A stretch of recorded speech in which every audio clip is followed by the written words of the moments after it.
So our boy wakes up. And not in a good way. No gentle isekai truck. No dramatic light show. No voice from the heavens saying congratulations, chosen one. Bro just opens his eyes and realizes he's inside a game he used to play, except he's not the hero. He's not even a side character with a cool arc. He's Ed Roth's Taylor, the third-rate villain. The guy who exists in the story specifically to get humiliated and then disappear. If this were a movie, he'd be the one with 3 lines of dialogue and a face full of dirt in every scene. That's who our guy woke up as. Incredible start. Now before we get into what he's going to do about this, we need to talk about what the original Ed Roth's Taylor actually was, because this man was genuinely a menace for no reason. Like, this clown was the disgraced son of the Roth's Taylor noble family, already on thin ice with his own blood, and instead of keeping his head down he went full villain arc on the tutorial level, bullying weaker students, throwing his family name around like it still meant something when it very clearly didn't anymore, making enemies with basically every important character in the story one by one like he was trying to collect a full set. By the time our guy takes over the body, the original Ed has already been officially disowned by his family and expelled from the academy dormitory for conduct unbecoming. He got kicked out of his room. In a fantasy academy, where the bar for bad behavior is genuinely pretty high. The original Ed really said, let me speedrun the worst possible ending before anyone can stop me. So our guy sits up in the body he's now stuck in, takes stock of the situation, and immediately starts doing the math. He knows this game. He knows every route, every character, every event. He knows exactly how Ed Roth's Taylor's story ends in the original timeline, and spoiler, it's not great. The original Ed gets progressively more humiliated by the actual protagonists until he fades out of the story entirely, disgraced and forgotten, a footnote in someone else's narrative. That's the scripted ending for this body. Our guy looks at that future, looks at his current options, and decides absolutely not. He is not going out like that. Here's where our boy separates himself from literally every other isekai protagonist who wakes up in a bad situation. Most of them immediately try to become the new main character. Claim the power, challenge the hierarchy, make a speech, grow to be the strongest. Ed does the opposite. His entire plan, the one he commits to from minute one, is to do nothing. Stay invisible. Don't interact with the main cast. Don't get pulled into their story arcs. Don't trigger any flags. Don't become a named presence in someone else's narrative. Just survive the 4 years of academy life, graduate quietly, and disappear into a normal life somewhere far away from every plot thread in this game. That's the whole plan. It is the most rational thing a transmigrated person has ever decided. It is also immediately clear that this world has absolutely zero intention of letting him do it. But we're getting ahead of ourselves. First things first, he has no room. The original Ed got kicked out of the dorms before the semester even started. He is, technically, homeless inside the walls of an elite magical institution. Most isekai protagonists would take this as the inciting incident to storm the administration office, demand their rights, and begin their glorious arc of reclaiming lost dignity. Ed's response is to find a storage shed. An actual abandoned storage shed in a forest area on the academy grounds that nobody uses. He cleans it out. He decides it's fine. He moves in. This man is living in a shed and he has zero complaints about this. The plan is to be invisible. A shed is invisible. This is, to him, correct and logical. We are already dealing with someone operating on a completely different frequency than any protagonist we've ever followed. The academy opens and students start arriving from all over the kingdom. Noble families, merchant families, military bloodlines. Everyone who is anyone in this world wants their kid at Rotham Academy, and the cream of that cream is now walking through the gates. Ed watches all of it from a distance with the energy of a wildlife documentary narrator who has gotten dangerously invested in the animals he's supposed to be observing from afar. He knows who everyone is. He knows their stats, their backstories, their relationships, their power trajectories. He knows the golden-haired protagonist Claude Perkis is going to become one of the most powerful and significant figures in the kingdom.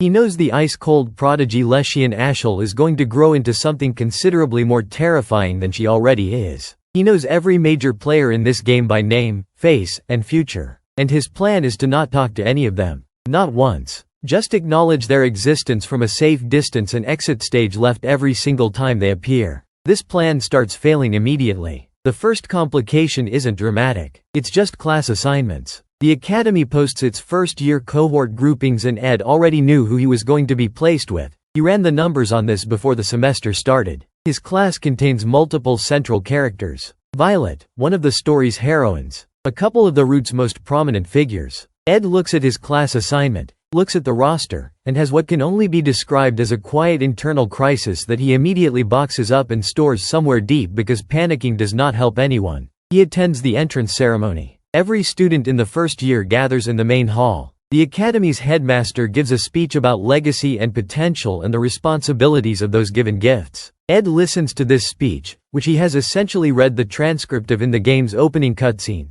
and thinks about how different it sounds when there are real people around him reacting to it. Not character sprites. People. With faces that move in ways the game never captured. He files this under things to think about later, which is a folder he has been filling steadily for the past week and has not yet opened. The entrance ceremony ends. The first day of classes begins. The class dynamic establishes itself on day 1. Rotom Academy operates on a stratified system. Student rankings affect resource allocation, room assignments, and what opportunities become available to you over the course of your 4 years. At the top of the incoming class, practically glowing with narrative importance, are the obvious candidates. Claude Perkis, Leshian Ashel, a handful of others whose names Ed knows from the game's early tier lists. At the bottom is Ed Roth's Taylor, disowned noble with no family backing, no recent performance record worth anything, and an academic history that the original Ed absolutely tanked on purpose because the original Ed was too busy being a menace to study. Our guy didn't cause any of this. He inherited it. He looks at his inherited position at the bottom of the social and academic ladder and thinks this is actually fine. Being at the bottom means no one is watching him. Being invisible is the goal. The bottom is invisible. The first practical assessment is magic demonstration. Every incoming student gets evaluated. Their type, their output level, their control, all of it measured and recorded. Ed already knows the academy curriculum from the game. He knows exactly what this assessment measures and exactly what the scoring bands mean. He also knows something critical. He cannot perform at his actual ability level. If he does, he gets noticed. If he gets noticed, he becomes a known quantity. If he becomes a known quantity, he's in someone's story. He has to calibrate. Not just perform below his best. Perform at a very specific level of mediocre. Good enough to not get flagged for remedial attention. Bad enough to not earn any competitive attention. The sweet spot is a band that requires more active management than it sounds, because being precisely average on purpose is genuinely difficult when you actually know what you're doing. Ed pulls it off. His assessment comes back thoroughly unremarkable. The evaluating instructors log him as a mid-low performer with no particular notable attributes. He watches them have much more animated conversations about Claude Perkis, who even at this early stage has an aura about him that the game never quite conveyed, something in the way he carries himself, like the room reorganized itself slightly to accommodate him walking in. Ed watches Claude's assessment, watches the instructor's eyebrows go up in the good way, and thinks yes, perfect, that's exactly where all the attention should be pointing. He quietly exits the assessment hall and goes back to being furniture. The first week of classes passes without incident. Theory, practical application, combat fundamentals, historical context of the kingdom's magical tradition. Ed navigates all of it with his carefully calibrated performance. He gives correct but not impressive answers in theory. He demonstrates functional but not striking technique in practicals. He is the academic equivalent of beige. He is extraordinarily proud of this. On day 6, he turns a corner on the way back from the library and almost runs directly into Violet, the story's primary heroine. She's with 2 other students, laughing at something, and the collision nearly happens but doesn't quite. They both stop. She gives him the polite smile you give someone you don't know yet and says sorry even though it was technically both their faults, because Violet is exactly the kind of person who apologizes reflexively when something isn't even her fault. Ed gives a neutral nod, steps to the side, and continues walking. Behind him he can hear the conversation resume like he was never there. This is, he thinks, perfect. Invisible. He is a background element. He is literally set dressing. He allows himself one small moment of satisfaction about this before getting back to the shed. 2 weeks in, the academy posts the first formal ranking within the first-year class. Not public to the wider school, just internal, circulated to students and instructors. Ed had calculated his target position carefully before this was posted. Not last attracts pity-based attention, which is still attention. Not anywhere near the top. That attracts competitive attention and instructor interest. The sweet spot is lower middle. Present on the list without being interesting on the list. His score lands exactly where he aimed. He reads his name at a ranking that is completely unimpressive in both directions and feels genuine relief at this. He is not interesting. He is officially documented as not interesting. He reads the full list. Leshian Ashel is first by a significant margin. No surprise there. In the game she dominates academic rankings for all 4 years without exception.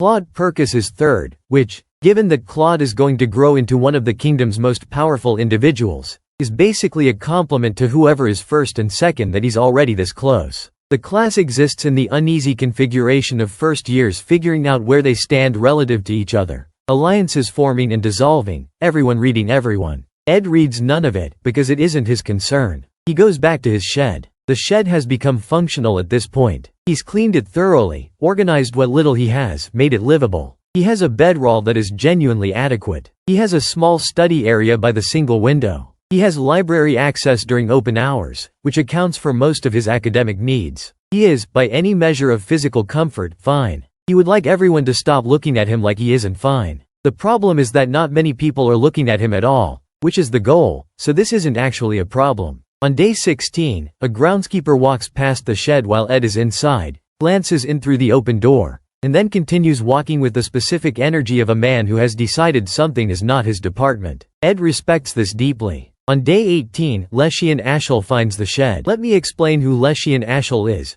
because she requires setup to fully understand why this development is a problem. In the game, Leshian is one of the story's most significant supporting characters. Prodigy from a prestigious magical bloodline, cold and precise and operating at a frequency that most people around her can't quite match. She has an arc, she develops, she becomes more layered as the story progresses. But right now, at this point in the story, she is in full Ice Queen mode. She processes the world like someone reviewing a spreadsheet for errors and finding several. Everything is a potential inefficiency that she is already quietly judging. She finds the shed not because she was looking for Ed specifically. She was in the forest area doing independent research, because Leshian Ashel does independent research in her own time because she is exactly that person, and Ed had the misfortune of existing in the same geographical zone. She looks at the shed. She looks at him. She asks, with the tone of someone who has already concluded something is wrong and is merely seeking confirmation, if he lives here. He says yes. She stares at him for a moment that feels longer than it technically is. She leaves without another word. Ed watches her go. He catalogs this interaction as potentially problematic but not immediately threatening.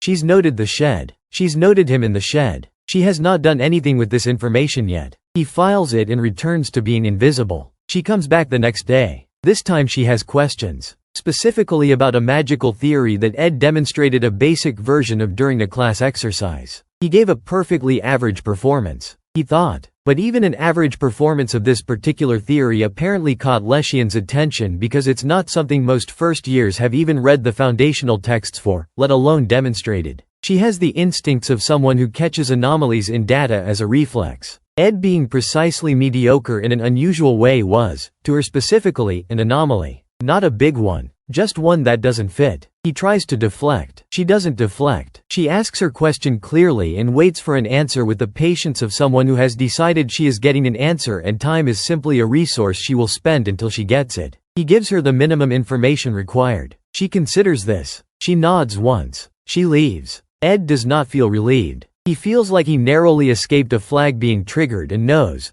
with the certainty of someone who's read the wiki, that it's only a matter of time before the next one surfaces. He thinks, dealing with a small planet. And small planets have gravity. And gravity doesn't check whether you want to be affected by it. 2 weeks later, Ed has been successfully invisible, more or less. His calibration is holding. His class performance is exactly where he wants it. His shed existence is known to the groundskeeper and to Leshian, but neither of them has made it anyone else's information yet. He is walking back from the library, taking the route that passes through the east corridor because the main path is busy during this hour, and busy means people who might look at him. He turns a corner. He sees it happening 30 feet away. A student, small, lower ranked by her uniform markings, clearly not someone with family connections to protect her, is being cornered by 3 others. Not physically violent yet. Just the particular energy of people who have decided someone exists for their entertainment and are in the process of establishing this. Ed recognizes all 3 of the aggressors from the game. He knows their families. He knows their social positions. He knows their futures. He calculates. In under 2 seconds he runs the whole equation. If he keeps walking, nothing changes for him. He maintains invisibility. He preserves the plan. The student being cornered doesn't know him and has no reason to connect him to her situation. He can just continue. He should just continue. The survival plan requires him to continue. He also knows that if he continues, that student gets hurt. Ed stops walking. He sighs the sigh of a man who understands exactly what he's about to do to his own plan and is doing it anyway. He opens his mouth. He doesn't heroically charge in. He doesn't issue a dramatic challenge. He doesn't claim righteousness. He does something much more specific and much stranger. He uses his complete foreknowledge of every relevant person involved to say exactly the right words to make the situation stop. He knows these three students' family situations. He knows what they want and, more importantly, what they're afraid of. He knows exactly which combination of casual, factual sentences will make continuing this situation feel like more trouble than it's worth. 3 sentences. All completely calm. All completely accurate. All pointing, with no particular urgency, at futures these students do not want to be part of. They look at him. They look at each other. They leave. The student who was being cornered, a girl named Sella, lower noble family, not someone who features in the game's major plot arcs, stares at him with the expression of someone who just watched something inexplicable work. Someone intervened. Someone actually made those 3 stop. And whoever did it doesn't seem to want anything from her for having done it, which is somehow the most confusing part. Ed is already in the process of leaving. He gives her the fastest possible version of "you're fine, take care," and starts walking at a pace that clearly communicates this is not a relationship that is beginning. Sella watches him go with an expression that says she has already decided otherwise. He gets back to the shed. He sits down. He acknowledges, quietly, that his plan has sprung its first real leak. One intervention. One interaction that mattered. One person who now knows he exists in a way that has weight. It's fine. She's not a plot character. She's not going to pull him into any major story arcs. It's contained. He says this to himself with some conviction. Then he goes to sleep. First month evaluations arrive. Theory tests first, which Ed navigates with his now practiced calibration. He gives correct answers at the unremarkable level. He deliberately fumbles 2 questions he knows perfectly well because the pattern of his answers needs to look like genuine knowledge gaps, not strategic underperformance. He hates this. He hates getting questions wrong when he knows the right answers. He files it under necessary. Combat Fundamentals Assessment. This is the one he was most strategically worried about because combat is harder to sandpaper to average than theory. When you're actually moving, actually reacting, certain things just come through whether you want them to or not. The body learns things faster than the brain tracks. He has a plan, though. He's been thinking about it. The combat instructor is Ayla, former royal knight. The energy of someone who made her peace with disappointment a long time ago and has built a workable professional life around it. She runs the assessment with clean efficiency, pairs students off, evaluates sparring matches, logs what she sees. She pairs Ed with a mid-ranked student who is, by Ed's mental model of the class, solidly above average. Not a future major character. Not someone with exceptional ability. Just someone competent enough that losing to them reads as normal. Ed loses. He does it correctly. Not too fast, not too obviously. A clean loss at the right moment, a realistic margin. Ayla watches, makes a note, moves on. He exhales. Then she pairs him again. Different student. Notably weaker. And Ed, who was genuinely trying to calibrate a loss, makes the mistake of winning because losing to someone this much weaker than his previous opponent would have looked more suspicious than winning. So he wins. He wins cleanly, which was an error. Then he immediately regrets it because Ayla is looking at him with the expression of a chess player who just watched a piece do something pieces shouldn't be able to do. She doesn't say anything. She makes a note. She moves on. Ed has the feeling of a man who has just accidentally become interesting to someone whose literal job is to log interesting things. He ranks this feeling somewhere between uncomfortable and deeply inconvenient. He gives himself a B- on the combat assessment performance. Acceptable but imperfect. He'll do better next time. Back at the shed that evening he does the math. Ayla has noted him. Leshian has noted him. Sella knows he exists in the meaningful way. His plan is 3 weeks old and already has 3 active leaks. He patches them mentally and adjusts his forward strategy. He can manage this. These are contained. They don't connect to the main story. He repeats this. They don't connect to the main story. He is fine. First year mandatory tournament. Big event. Public within the first year class. Results affect standing and, in the game, trigger 4 different major story developments depending on how various characters perform. Ed has been planning for this event since before the semester started. His strategy is simple. Draw a difficult enough opponent in the first round that losing reads as expected. Exit the tournament without anyone calculating that the margin of his loss was strange. He draws his bracket. First round opponent. Mid-ranked student. Solid but not exceptional. Good. This works. Ed loses in the second exchange of their match, just slow enough, just limited enough. He's out of the tournament. He goes to the audience and watches the rest because not watching would be a behavioral flag he doesn't want to create. What he watches is better than the game rendered it. Claude fights through the bracket with a style that is simultaneously technical and instinctive, reading his opponents in real time,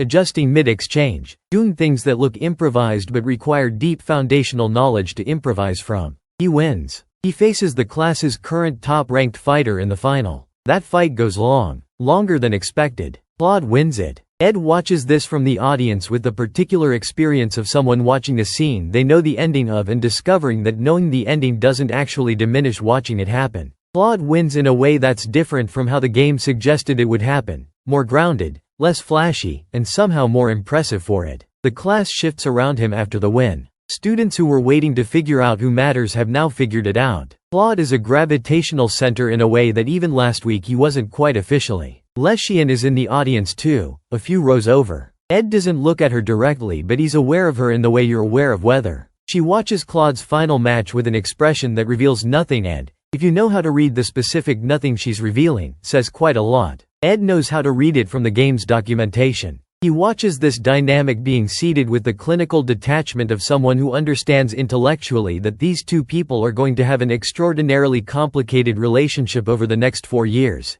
and catches himself feeling something about it that isn't quite detachment. He pushes that somewhere. He grades himself C+ on the tournament. Believable loss. No unusual attention generated. Could have been smoother on the exit but acceptable overall. The tournament ends. The social geometry of the first year shifts and solidifies around its results. Ed goes back to his shed. The week after the tournament, Ed conducts what he privately calls a plan audit. He sits in the shed with a blank page, actual paper, pen, and writes down every deviation from the original plan that has occurred in the first 6 weeks. The list is shorter than he feared but longer than he wanted. The Sela intervention. The Leshian anomaly flag. The 2 Ayla notations. The library session that was fine and good and unsettling. He reads the list twice. He does not feel catastrophic about it. He folds the page, stores it somewhere, and makes a note to review it monthly. This is, in retrospect, the behavior of a person who is more attached to the plan as a document than as a functional strategy. He doesn't realize this yet. He will. What he's also conducting during this period, though he wouldn't name it as such, is a covert study of the Academy's real social architecture. Not the formal one, the rankings, the class standings, the official influence hierarchy. The actual one. Who talks to who when nobody is formally watching?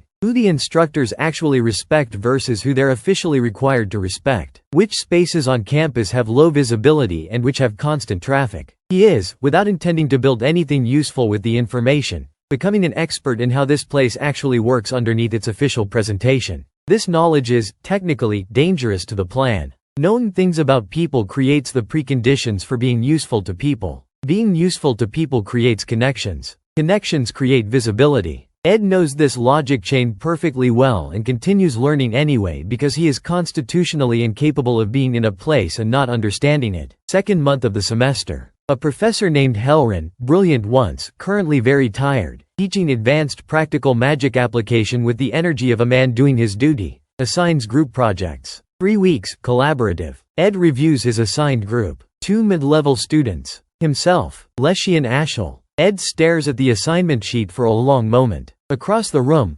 Leshian receives the same sheet. She turns her head, finds Ed's position in the seating chart, and looks at him with the specific expression of someone who has just had a hypothesis confirmed in a way they're not entirely sure is good news. The group project requires designing and demonstrating a combined magic technique. Leshian will carry the theoretical heavy lifting. This is simply the reality of being assigned to a group with her, like being grouped with a physicist for a science project. Ed's plan is to contribute exactly enough to not be a drag on the group while remaining below the threshold that would make her look at him with the anomaly face again. Day 1 of group sessions. Fine. Ed says helpful but not surprising things. The other 2 members contribute gamely. Leshian directs everything with the precise efficiency of someone who identified the optimal outcome before the meeting started and is now navigating toward it. Day 2. They hit a specific theoretical problem, a conflict between how 2 of the magic types in their group interact at a certain operational level. Leshian is working through solutions in real time. The other 2 members are quiet and somewhat lost. Leshian is getting close to the answer. She's not there yet but she's close. She'll get there in probably another 20 minutes. Ed knows the solution. He knows it because the game's lore documentation covers this exact theoretical problem in a much later chapter. He knows the connecting piece she's missing. He doesn't say it. He watches her work. She moves forward. She's getting there. And then it just comes out. One sentence. The connecting piece. He says it without quite deciding to say it. The way you complete someone's sentence when you've been listening closely and the right words are simply right there. She stops. She looks at him. Her expression is doing something complicated that she is controlling very carefully. She verifies his contribution against her working theory. It fits. It closes the gap. She says, in the precise tone of someone logging new data, "That's correct." Then she goes back to work. Ed sits with what he just did. He helped Leshy and Ashel solve a theoretical problem she was going to solve anyway, because knowing the answer and watching someone near the answer was apparently a combination he couldn't hold. His calibration slipped for approximately 4 seconds. And Leshian, the person least likely in this entire class to miss an anomaly, was right there when it happened. This is how it starts. Not dramatically. Not with a declaration. Just 4 seconds where his actual self leaked through the carefully constructed performance, and a pair of sharp eyes that were already watching him caught every bit of it. The group project continues. Leshian doesn't follow up on that moment directly. She doesn't ask him questions or press him. What she does instead is design the next stage of the project in a way that is clearly structured to test whether that one contribution was a fluke or a pattern. Ed recognizes the test immediately. He has 2 options. Fail it deliberately, let his contribution look like a lucky guess, and close the anomaly in her records. Or pass it, confirm there's something there, and become a more active point of interest. He fails the test. Deliberately. Gives an answer that's technically reasonable but noticeably less sharp than what he actually knows. Below the standard he set with the first contribution. Leshian notes this. Her expression doesn't change, but she looks at him for exactly 1 extra second before returning to her work, and Ed has the uncomfortable recognition that she has now logged both data points, the high one and the pulled back one, and the gap between them, and is probably more curious about him than if he had just been consistently one or the other. He has created an interesting inconsistency in her dataset. He, a person trying to be the least interesting data point in the room, has created an interesting inconsistency. Outstanding work. The project completes. Their demonstration goes well. Leshian carries the technical execution. The other 2 contribute adequately. Ed provides his calibrated share. They score high. Helrin nods at them with the approving energy of a man who didn't expect this group to do well and is pleasantly surprised. Walking out of the demonstration room, Leshian says to Ed without looking at him, "You held back." Not a question. A statement, said in the tone of someone putting something on the official record, not asking for confirmation. Then she keeps walking. Ed watches her go. He takes a long breath. He is, with a fairly high degree of certainty, on Leshian Ashel's list of things she intends to understand eventually. This was not in the plan. Mid-semester brings the mandatory interclass social event. All first-year students regardless of class or track, shuffled together for an afternoon of organized socializing. The academy calls this community building. The students call it punishment with food. Ed calls it a navigational challenge he has mapped in advance. He attends. Has to. Absence gets noted and the last thing he wants is any administrator paying attention to him. He finds a position near the edge of the room, clear sight lines to exits, snacks reachable, appearance consistent with someone being quietly social rather than actively avoiding everything. He is, at this point, extraordinarily good at this. Sella finds him. She approaches with the body language of someone who is looking for him and is performing not looking for him, which is not a performance that fools anyone paying attention. She sits down. They talk. It's fine. She's warm, genuine, not someone who features in any major arcs, not someone whose attention threatens anything meaningful. This is a safe interaction. He allows himself to actually be in it. She asks about the shed. Again, she clearly has not gotten over the shed. Ed tells her it's fine, he has everything he needs. She says okay, but the okay has a footnote attached to it that says she is going to keep checking on this. He notes that this is who she is and files it. Across the room,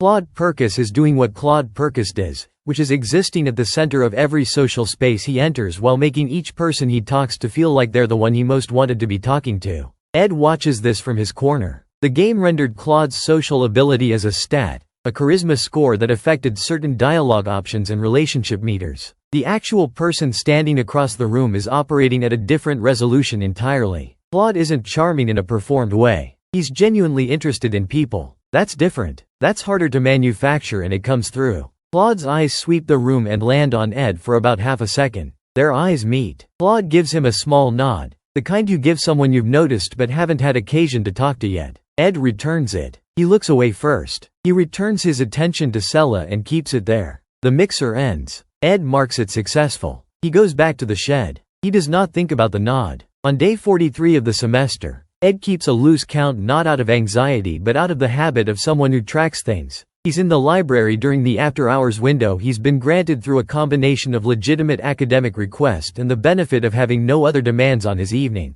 He's reading through advanced theoretical texts, the kind that aren't required but that document knowledge relevant to techniques the game's later chapters feature. Nobody is here to see him being interested in advanced magic theory, so it doesn't threaten anything. Leshian is also in the library. He didn't see her when he came in. She's in the back study area. He discovers her when he rounds the corner looking for a specific reference section. They both stop. There's a moment of mutual calculation. She says, "You're reading the Halcyon texts." He says, "I found them on the shelf." She looks at the specific volume in his hands. Then she says, "That volume isn't in the standard collection. It's in the restricted reference section. You need specialist approval to access it." Beat. She says, "I have specialist approval." Then she goes back to her own work. Ed stands with the fact that she just gave him cover for being in a section he technically shouldn't be in, without making it anything, without conditions. He goes back to reading. She doesn't look at him again. They spend 2 hours in the library not talking to each other, and it is somehow the most comfortable Ed has felt in any shared space since arriving in this world.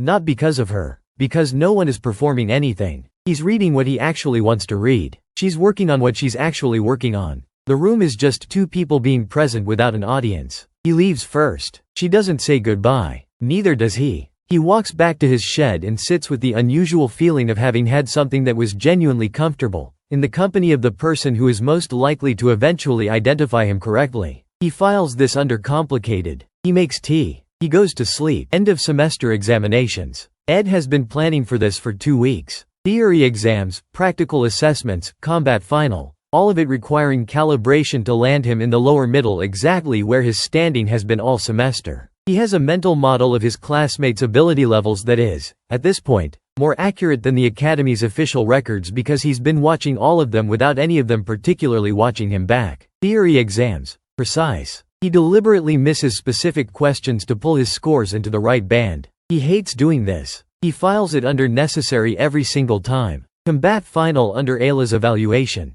This is the one he's been most careful about since the first day incident where he won a match he'd been trying to lose. His opponent this time is a student named Remus. Mid-ranked, solid, someone Ed has sparred with twice in regular class. He has Remus's patterns memorized. The plan: lose cleanly at the 2-minute mark in a way that reads as physically overmatched, not tactical. The fight goes to plan for 90 seconds. Then Remus pulls a combination technique Ed has never seen him use in practice. Something from private training, clearly, a surprise. Ed's body reacts before his brain finishes the decision. Weeks of actual combat conditioning responding to an actual threat. He counters the combination correctly. And then, in the approximately half second between the counter working and him realizing what he just did, he fumbles the follow-through badly enough to cost him the exchange and eventually the match. He loses. The loss reads okay, mostly. But Ayla has been watching him this whole fight with the expression of a chess player tracking an anomaly, and after the match she makes a note on her evaluation sheet that Ed cannot read but can feel the weight of. She looks at him once, briefly, with the eyes of a professional who has confirmed something she suspected. She moves on. Ed's end of semester results post. Lower middle, right where he aimed. Combat ranking slightly higher than intended because of that one counter, but not high enough to be truly notable. He reads the full class listing. Claude at the top in practical assessments. Leshian at the top in theory. Everyone else distributed around them. Ed in his comfortable mediocre middle. He should feel good about this. He executed the plan for an entire semester. He's here. He's operational. He has his shed. His profile is manageable. He reads the list one more time and notices something that wasn't there last time he checked the game's documentation. Leshian Ashel is not at the top of the theory rankings. She's second. A student named Kale placed first in the advanced theory component by 2 points. Ed stares at this. In the game, Leshian's dominance of academic rankings was complete, uncontested for all 4 years. A student named Kale does not appear anywhere in his memory of the game. Not in the main storylines, not in side routes, not in background lore. This person placed ahead of Leshy and Ashel and does not exist in the story he knows. He sits with this for a long time. He doesn't resolve it. He flags it, consciously, as something that requires ongoing attention, and adds it to a list in his head that is called things that don't match. It is a short list. He would like it to stay short. He has the feeling it is going to get longer. 10 days. Most students go home. Ed has no home to go to. The Roths-Taylor family's disownment was specific and thorough and included break address provisions. He stays at the academy. The campus empties to a skeleton crew of students and staff. Ed finds this deeply relaxing. The library is his. The practice facilities are empty. Nobody is performing anything because there's no audience for performances. He uses the time to think. He also uses the time to practice magic at the level he actually operates at, which is nowhere near what his academic record suggests. Deep in the empty practice yard, running technique sequences that would raise every flag that exists if any of his instructors could see him, he lets himself be his actual size for the first time since arriving. He practices the halcyon sequences. He works through theoretical applications he's been reading about in the restricted texts. He runs through combat patterns at full output, not the clipped half-speed version he performs in class. His body has been learning things at the real rate, even through the deliberately mediocre classroom performances.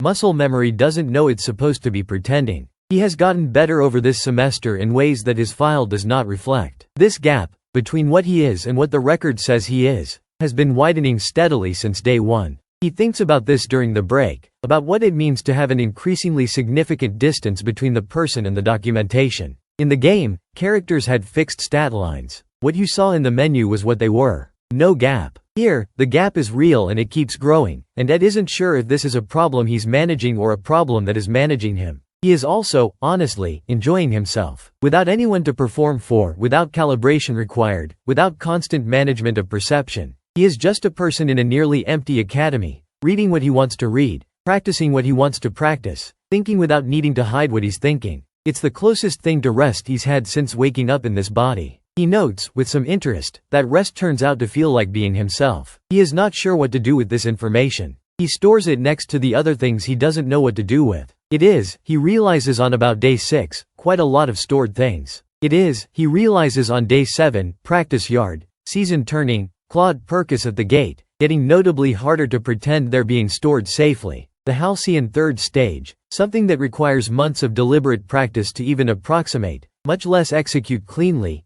And he looks up and Claude Perkis is standing at the entrance to the practice yard watching him. The silence lasts about 3 seconds. Claude says, "That's the halcyon third stage sequence." He says it with curiosity, not accusation. Like he's noting something interesting out loud. Ed says, "I was experimenting." Claude looks at the sequence Ed was just running, a sequence that requires months of deliberate daily practice to approach, and says, "That's a lot of experimentation." Ed very carefully says nothing. Claude walks into the practice yard. Not with agenda, not with challenge, just with the easy certainty of someone who doesn't spend energy on questions about whether he belongs in a space. He says he stayed at the academy over break because things at the capital are complicated. He says Ed stayed because he lives in that shed in the North Grove. Ed says, "It's a good shed." Claude laughs. Genuinely. Not politely. An actual laugh at an actual joke. He looks at Ed with the expression Ed has spent the semester watching him deploy on various people. The actually seeing you look. The one that says the person using it is paying real attention and not just collecting social information. He says, "You're interesting."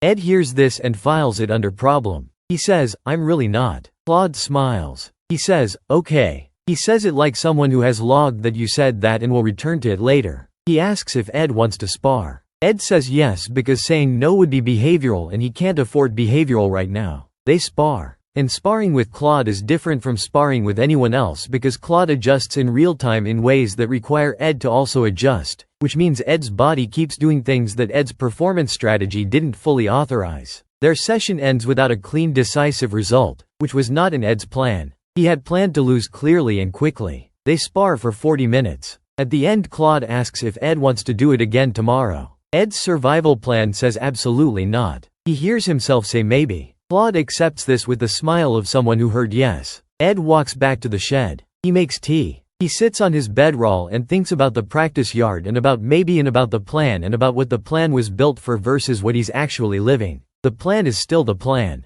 but it was built by someone who expected to feel nothing here. The person currently running it is feeling quite a bit. Second semester opens with restructured course assignments. Ed reviews his new schedule with the attention he gives everything that might contain flags. Advanced Theory. Leshian still in his cohort. Combat Advanced. Ayla, who he now knows, tracks him with the patient attention of someone building a case. A new course, Applied Magic, mixing students across tracks. He looks at the Applied Magic roster. Claude Perkis is in it. Also a girl named Urine, who Ed knows from the game as one of the more significant secondary characters, warm and perceptive, deeply connected to Claude's storyline in specific ways that matter later. Urine arrives at the first Applied Magic session and does a sweep of the room with her eyes that is so thorough and quick it almost looks casual. She looks at Ed. She holds for slightly longer than a stranger would hold on a stranger. He keeps his expression pleasant and unremarkable. She moves on. He exhales. Fine. There's also a shuffling in the academic advisory structure. Each second semester cohort gets assigned an upper-class mentor, a third-year student who holds office hours and can be consulted on academic matters. Ed's cohort gets a mentor named Baris,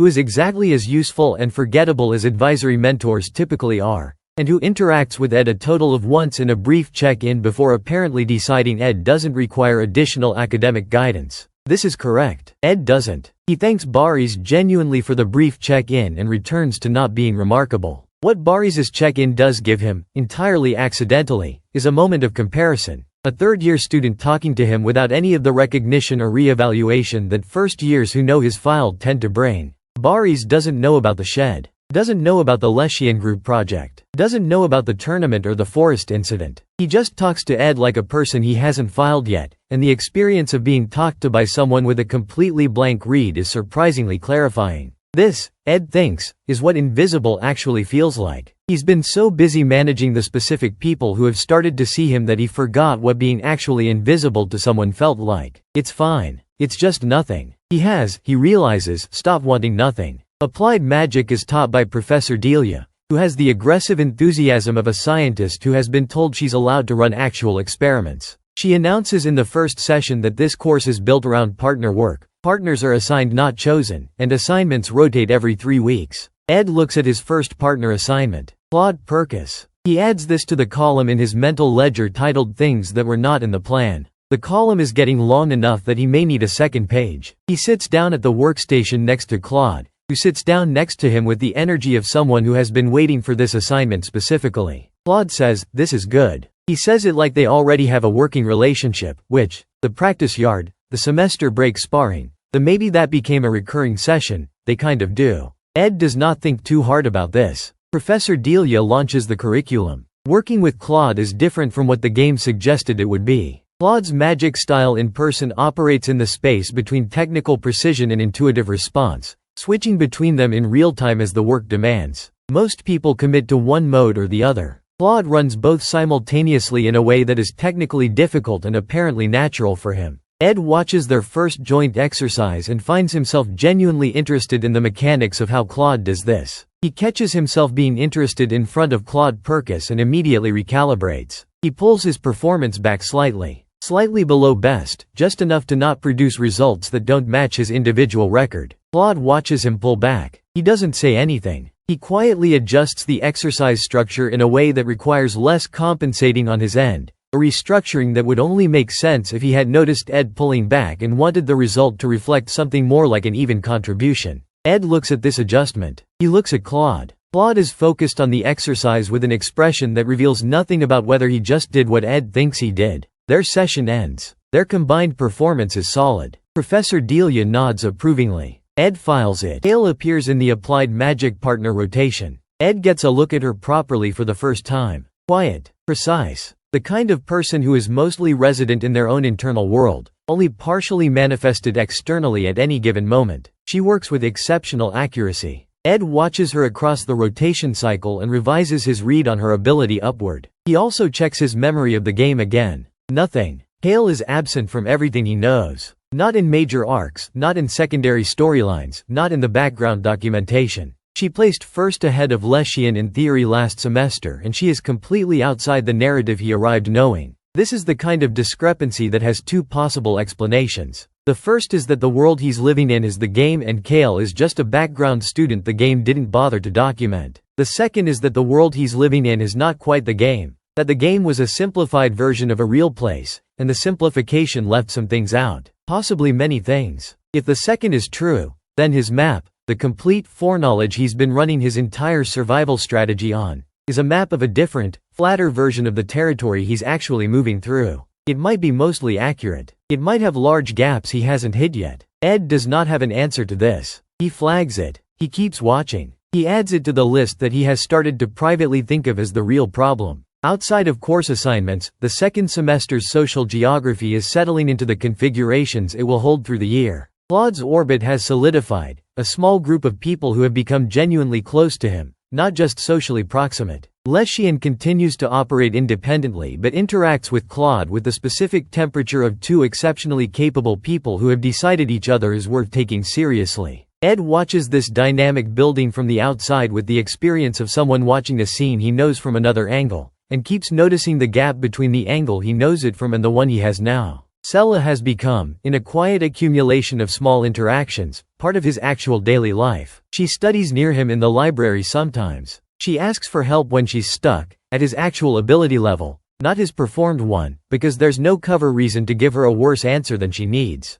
She treats him with the simple warmth of someone who has decided he's her friend and isn't waiting for him to formally agree. He has stopped pretending he minds this. First major practical exercise of the second semester. 3 days in a forest zone outside the academy grounds, field-based magical work, real conditions. In the game this exercise is where several significant character developments occur, including the formation of a specific alliance that becomes important through the rest of the first arc. The exercise has scenarios designed to push students into revealing their actual capabilities. Ed has had a plan for this since before the semester started. Competent enough to not require rescuing. That would be worse attention than any other kind. Unremarkable enough to not distinguish himself. His standard formula, applied to outdoor conditions. Day 1. Individual tasks. Goes as planned. He completes his objectives at calibrated performance, stays away from the scenarios the game flagged as significant, eats dinner with Sella and her small friend group and has a thoroughly low-stakes evening. Day 2. Team tasks. Ed's assigned group is himself, 2 mid-ranked students, and Leshian Ashel. Because of course it is. Leshian takes command immediately without asking if anyone objects, because she does not operate in a framework where that question is relevant. She assigns tasks with efficient logic. She puts Ed on perimeter work, visible, straightforward, minimum required capability. It's the assignment you give your weakest team member. Ed takes the position without comment. He does the work at his calibrated level. He is, by every official metric, a reliable but unremarkable presence on the team. Hour 3. A threat arrives that isn't in the exercise parameters. An actual forest predator, magical creature, mid-tier, class B, a species that occasionally wanders into student exercise zones. The academy knows this risk and considers it manageable. The creature is not a scenario. It is real. It goes directly for the interior position where one of the mid-ranked students is working alone. Leshian is on the other side of the zone. She can't get there in time. Ed is on perimeter. The path to the interior position runs through his quadrant. Ed makes a decision in under 2 seconds. He runs the calculation. He moves. The predator has specific behavioral patterns from the game's bestiary. Ed knows them precisely. He handles it quickly and cleanly, using techniques that are several standard deviations above what his academic record suggests he can do. The interior student is fine. The predator retreats. Ed stands in the aftermath and thinks, with absolute clarity, oh no. Leshian arrives 30 seconds later. She takes in the retreat trajectory. She takes in the student, unharmed. She takes in Ed, standing with the energy of a man who forgot to be mediocre at a critical moment. She looks at all of this for 5 full seconds. Report, she says. He gives her the factual summary. She nods. She secures the zone. She says nothing else about it for the rest of the exercise. That night at camp she sits down next to him while he's reviewing the next day's parameters. Without preamble. You're going to keep doing this, aren't you? Performing below your level. He says, I don't know what you mean. She says, I think you do. She goes back to her notes. He stares at the fire for a long time. She didn't ask why. She didn't demand an explanation. She just said it, as a statement of record, and returned to her work. That is either the most unsettling thing she could have done or the most considerate, and he genuinely cannot determine which. Day 3 completes without incident. Their team scores well. Ed's individual performance records as average. He is, officially, unremarkable. Unofficially, Leshian has known for some time. And she has now said so, which is a different thing from knowing it. The debrief back at the academy. Ayla reviews the field exercise performance records. She notes the predator incident. She writes something in her evaluation that Ed will never see directly. She doesn't need to tell him what it says. The look she gives him during the debrief says it well enough. The file on Ed Roth's-Taylor in Ayla's professional mind has just gotten significantly thicker. He realizes on the carriage back, no longer invisible to Ayla. No longer invisible to Leshian. No longer invisible to Claude, who has been seeing him since the practice yard. No longer invisible to Sella, who is never looking for anomalies, just looking at him. He is invisible to the story. He is not invisible to the people. This distinction, he decides, is going to matter in ways he hasn't mapped yet. Second semester also brings a new required course, Tactical Fundamentals, taught by a visiting professor from the capital named Rina. She enters the first session with the energy of someone who has evaluated many cohorts of students before this one and has not often been impressed. She introduces the course format, written strategy work, scenario assessment, and a series of graded in-class debates. Students argue assigned positions. Rina dismantles them. Then the class corrects the debris. Ed has assessed this course as a potential problem before it started. The debate format is harder to sandpaper to average than tests or practical assessments. The quality of an argument is visible in a way that multiple-choice answers aren't. He'll need to be careful about how much he actually knows when he speaks. First debate assignment. Ed argues against a mid-ranked student on force multiplier theory in small unit combat. He knows this topic better than the course covers it. He prepares an argument that is competent, defensible, and deliberately not as sharp as the argument he could make. He delivers it cleanly. His opponent delivers their counter. Rina dismantles both of them. She is not, as advertised, impressed. Then her follow-up. After dismantling the debaters, she turns to the class for corrections and additions. Claude offers 1. Leshian provides 3 and they are exactly right. Another student adds a minor point. Then Raina's eyes land on Ed and she says, Roth's-Taylor. You argued this position. I saw you notice the gap in your own argument in the 3rd minute. Correct it now. He had noticed the gap. He left it in deliberately. Closing it would have made the argument too good. Now Rina is looking at him with the expression of someone who has been reading students for 20 years and has just caught one in an act of sandbagging. He closes the gap. He does it correctly, with the full structure of what he actually knows. It takes 45 seconds. The class is quiet in the specific way of people recalibrating something. Rina nods once. She says, that was the argument. Do better the first time. She moves on. Ed sits with the experience of having been caught publicly in a performance inadequacy by a professional whose job is to catch exactly that. It's not consequential in any material way. Raina's mandate is genuine underperformers, not strategic ones. But across the room, Leshian has turned her head very slightly in his direction. The angle of that slight turn communicates precisely what it communicates. 3 professional observers have now flagged him as something other than what his file says. Ayla, Rina, and Leshian, who is not technically an instructor but is running at that accuracy level. The list of people who know he's performing is growing with the slow certainty of something that doesn't need to rush. Mid-semester evaluation in combat, individual assessment format,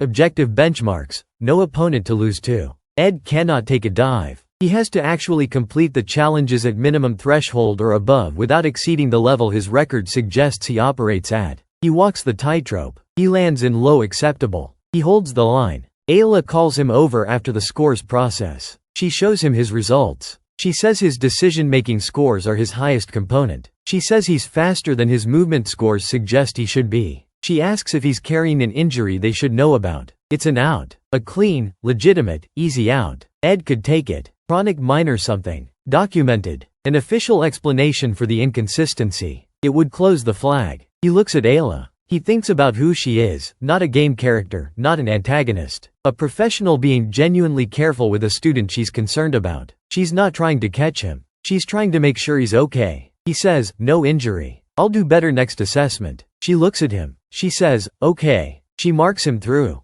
He thinks about this exchange for days. The decision not to take the easy lie. He doesn't have a fully articulated reason for it. He just knows that lying to someone who was being careful with him would have been the wrong use of their care. He files this under evidence that the plan was built by a person who expected to feel nothing here and is being run by someone who keeps feeling things. The mid-semester break of second semester is shorter. Ed stays. The campus isn't as empty as winter break. Enough students around that the academy has its normal low hum. He uses the time to think and to practice and, on the second and third days, to be in the practice yard when Claude is also in the practice yard, which has been a pattern for long enough that he stopped pretending it isn't one. Claude during sparring is the closest thing to honest that Ed experiences in any official setting. Claude doesn't adjust for the academic record. He treats Ed as a peer in the yard regardless of what the file says. Either he doesn't care about the file or he's paying attention to what's actually in front of him. Ed suspects both. On the third day, after their session, while they're catching their breath, Claude says, "Can I ask you something?"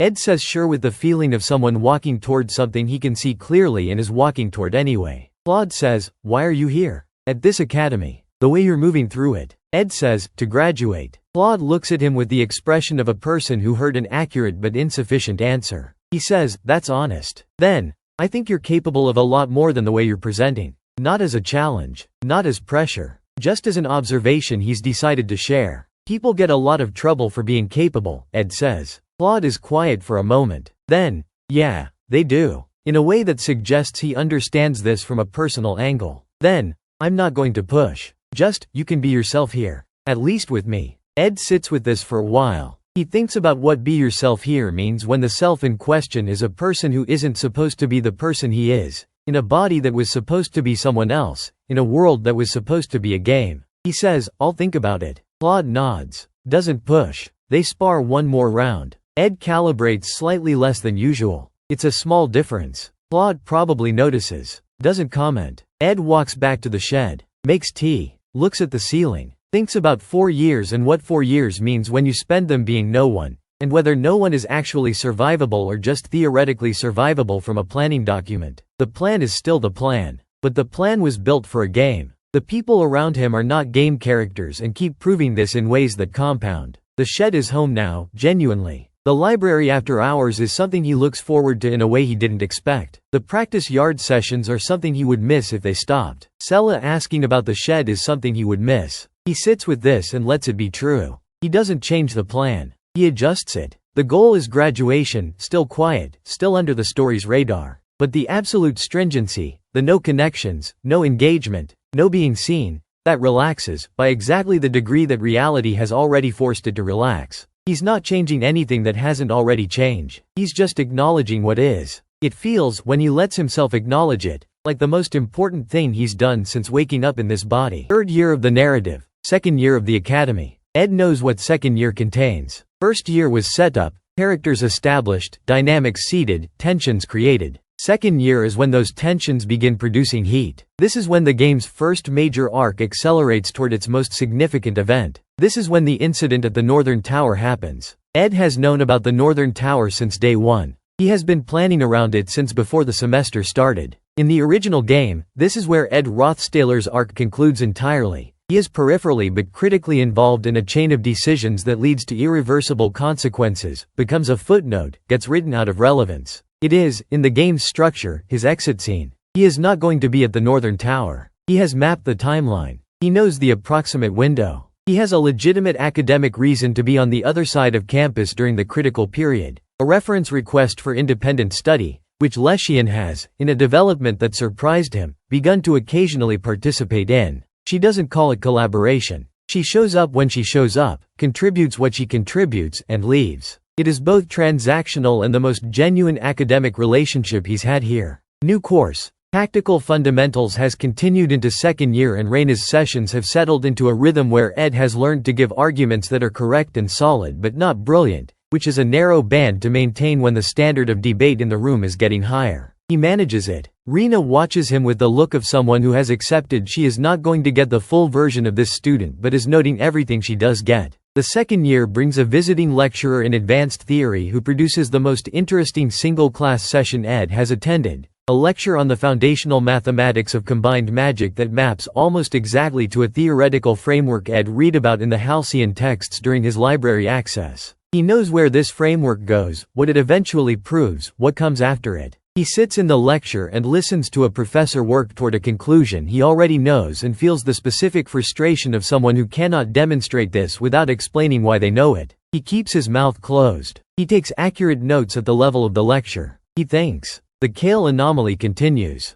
She is in his year group. She's good. Consistently, quietly good, in a way that sits outside the categories the game gave him for everyone here. He watches her and cannot place her in the story. He watches her and suspects, more and more, that the story is not quite the complete account of the world he's living in. The Northern Tower timeline is 3 weeks out. Ed can feel it in the structure of events around him. Certain characters moving into proximity with each other. Certain tensions being wound tighter. The specific setup the game used to arrange the trigger event is assembling itself around him in exactly the sequence he knows, except with the full complexity of real people rather than the flat geometry of a plot structure. He has his location plan. He is ready. He is not going to be there. The week before the event, Claude comes to the practice yard with different energy than usual. Not a different mood. Claude's general warmth doesn't vary much. Just wait. Something being carried. He fights differently when he's carrying it, more aggressive in early exchanges, less adaptive, going to instinct before he'd normally go there.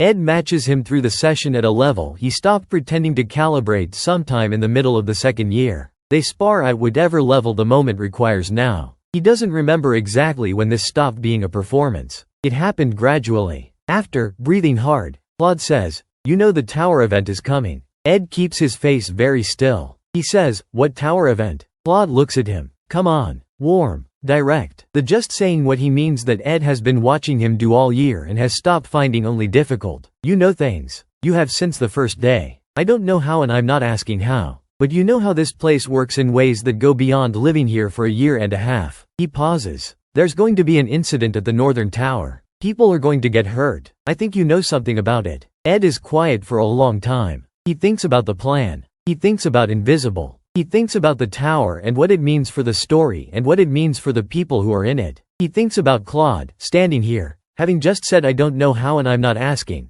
which is a particular kind of trust extended to someone who hasn't done anything to earn it except show up consistently in a yard and spar honestly and say maybe instead of yes but mean yes. He says, the trigger is a specific confrontation. North Grove, Lower Path, probably 2 weeks from now. There's a student who's going to be pushed into a situation that escalates faster than anyone involved expects. If someone can interrupt the trigger point before it reaches the tower, the whole chain breaks. Claude is very still while Ed talks. He doesn't interrupt. He doesn't ask clarifying questions. He just listens with the focused quality of someone who is receiving information they intended to do something with. Ed finishes. Claude says, "How do I find the trigger point?" Ed describes it. He gives Claude the right time, the general location, the basic dynamics. He gives enough for someone as capable and perceptive as Claude to handle it without requiring Ed to explain things he cannot explain. Claude says, "Why are you telling me this?" Ed says, "Because you asked, and because you're who should handle it." Claude looks at him with the actually seeing you look. He says,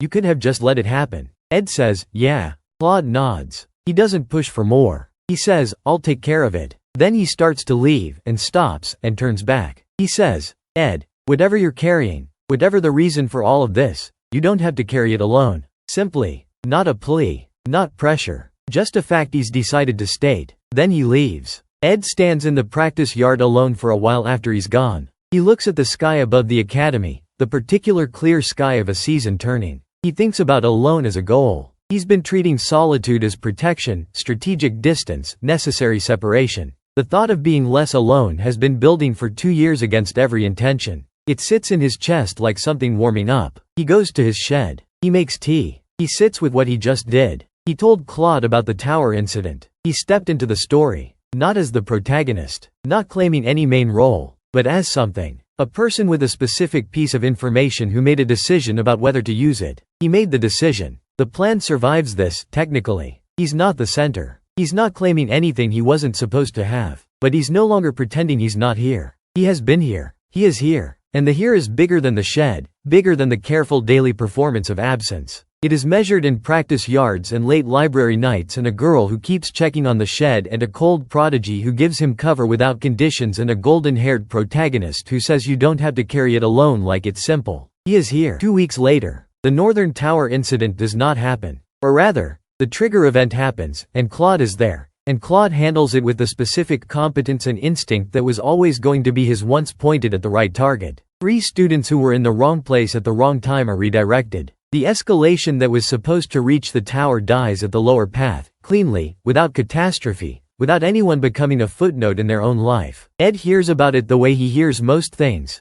secondhand, through the general murmur of student life, filtered through Sella, who has made herself his unofficial information relay without either of them formally discussing this arrangement. She says something happened in the North Grove. A confrontation that got handled. Claude was involved. Everyone's fine. Nothing serious. Ed says, that's good. He means it completely. Sella looks at him. She says, you knew about it. Not a question. He says, what makes you say that? She says, because you've been not quite relaxed about something for 2 weeks and now you're relaxed. She goes back to her textbook. Ed looks at her for a moment. He thinks about Sella and what she is. Not a prodigy. Not a character the game flagged as significant. Not someone watching for anomalies or running analytical frameworks. She was just looking at him. She has been just looking at him for almost 2 years with an accuracy that rivals everyone else's because the thing she's been tracking isn't ability or inconsistency or hidden capability. It's him. Just him. His actual state. He says, I knew a little. She says, okay. She doesn't ask for more. She flips a page. You want to get lunch? He says yes. They get lunch. It's good. The day is clear. The story has moved, redirected from its original path, running in a new direction that Ed has shaped, in one small specific way, by being here and doing the small thing that was his to do. He doesn't feel like a main character. He doesn't want to. He feels like someone who was here when it mattered and did the small specific thing that was his. Final chapter. The end of year 2, and what comes after. Year 2 ends. The final examinations arrive and pass. Ed runs his calibrated performance across the board. He ends the year roughly where he intended, lower middle academically, below average in combat rankings, invisible by official record to the story's main arc. The last exam is theory-based, a written comprehensive, and Ed sits in the examination hall for 3 hours giving answers that are precisely correct without being impressive, thinking about the gap between what's on the page and what's in his head, thinking about what it means to have maintained that gap for 2 full years. It has cost him something he hadn't expected to pay. The specific frustration of knowing more than you're allowed to show, compounded daily, becoming something that sits in the chest like pressure without release. He has been building his own ceiling and ducking under it every day, and the ducking is,